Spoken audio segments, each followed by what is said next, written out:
Wojtek the Soldier Bear is one of the most extraordinary and heartwarming true stories to emerge from World War II, blending the brutality of war with moments of humor, tenderness, and deep companionship.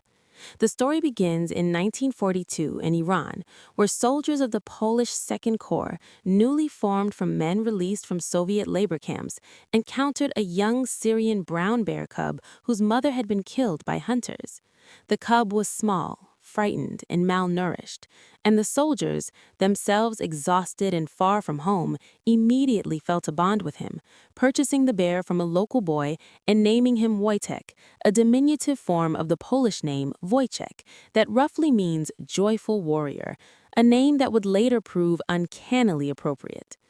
At first, Wojtek was fed with condensed milk from a bottle made out of a vodka bottle and a cloth, slept in the soldiers' tents, and followed them everywhere like an oversized puppy, quickly becoming a source of comfort and emotional relief for men who had endured immense suffering, displacement, and loss. As he grew larger, Wojtek adapted effortlessly to military life, copying the behavior of the soldiers around him. He learned to stand upright, wrestle with them for fun, salute officers by raising his paw, and even enjoyed riding in trucks, where he would sit calmly among supplies as if he fully understood his role.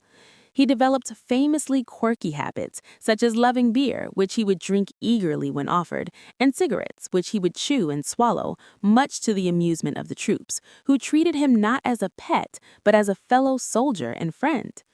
When the unit was transported by ship to Italy, regulations forbade animals on board, so the soldiers solved the problem in the most Wojtek-like way possible by officially enlisting him in the Polish army as a private, complete with a service number, paybook, and rations, making him quite literally a soldier bear. Wojtek's most legendary moment came during the Battle of Monte Cassino in 1944, one of the fiercest and bloodiest battles of the Italian campaign, where he astonished everyone by helping carry heavy crates of artillery shells from supply trucks to the front lines, calmly walking on his hind legs with ammunition in his arms, never dropping a single shell, and showing no fear of explosions or gunfire.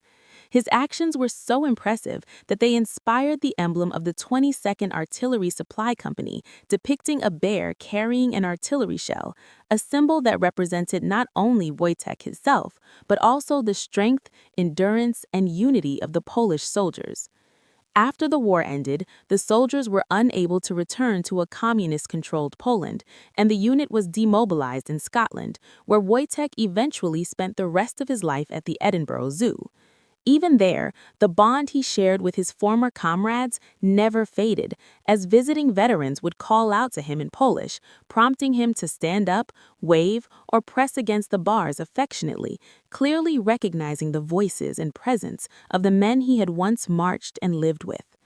Wojtek died in 1963, but his legacy has lived on through books, statues, songs, and memorials across Europe, becoming a powerful symbol of friendship across species, resilience in the face of trauma, and the small but profound ways humanity can survive even in the darkest chapters of history, reminding the world that even in war, there can be warmth, laughter, and love.